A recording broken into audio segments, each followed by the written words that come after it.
एक जमाने में सैकड़ों गाड़ियों के काफिले, दर्जनों गनर और लोगों का हुजूम लेकर बाहुबल दिखा चुके ये शख्स माफिया डॉन मुख्तार अंसारी है।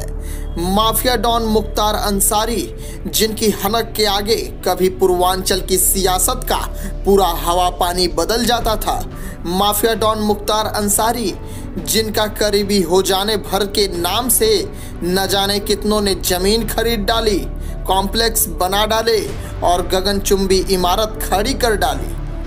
माफिया मुख्तार अंसारी, जिनकी तूती की आवाज का असर बनारस में भी था, मऊ में भी और कभी लखनऊ की विधानसभा में भी, लेकिन इस बार mafia don Mukhtar Ansari wheelchair पर आ गए हैं। जी हाँ, ये मुख्तार अंसारी है।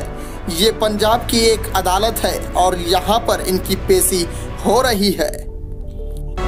मुख्तार की यह पेशी ऐसे माहौल में हो रही है जब सुप्रीम कोर्ट का आदेश आ गया है कि मुख्तार को 15 रोज के भीतर यूपी की किसी जेल में शिफ्ट कर दिया जाए। सियासत की तमाम जीत के बीच मुख्तार को यूपी में लाने का प्लान तैयार हो रहा है।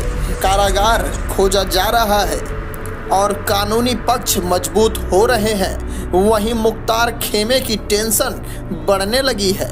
इस बार बीमारी का बहाना बना लिया जाए।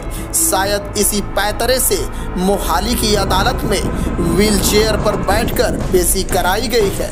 चर्चा है कि पंजाब में बढ़ते कोविड केस के बीच मुख्तार भी कोरोना के बहाने एक बार फिर यूपी ना भेजे जाने की दलील देने को तैयार है। लेकिन चर्चा भर में ही यूपी सरकार किसी लापरवाही के मूड में नहीं है।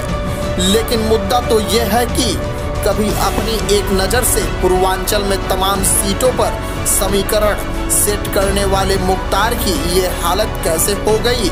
इस बात का जवाब यूपी के उस अतीत में है जिसमें सरकार ने अवैध कमाई पर एक्शन और अवैध संपत्तियों पर कार्यवाही के जरिए मुख्तार के गैंग की कमर तोड़ डाली है।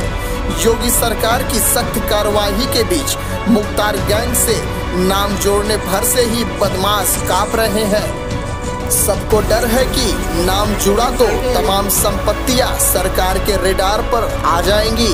फिर क्या लखनऊ, क्या गाजीपुर और क्या मऊ, अवैध कुछ भी मिला तो सरकार के पास बुलडोजर से कम कुछ भी मौजूद नहीं है।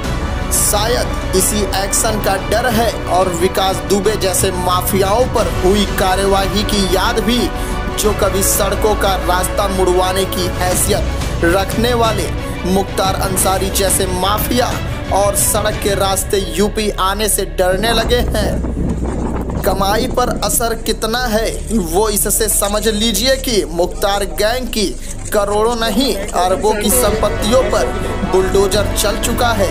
फिर चाहे वह लखनऊ में रही हो या गाजीपुर में। जिस गाजीपुर से मुख्तार के भाई सांसद है, वहां तक योगी सरकार डुगडुगी पिटवाकर रसूख का पर्याय बनी इमारतों को जमींदोज कर चुके हैं। ऐसे में ये कहा जा सकता है कि कभी पूर्वांचल पर राज का दावा करने वाले मुख्तार गैंग पर जो असर है वो सरकारी एक्शन का है, सत्ता की हनक का है और सीएम के आदेश का भी। लेकिन ये जान लेना जरूरी है कि मुख्तार का यूपी आना अभी बाकी है।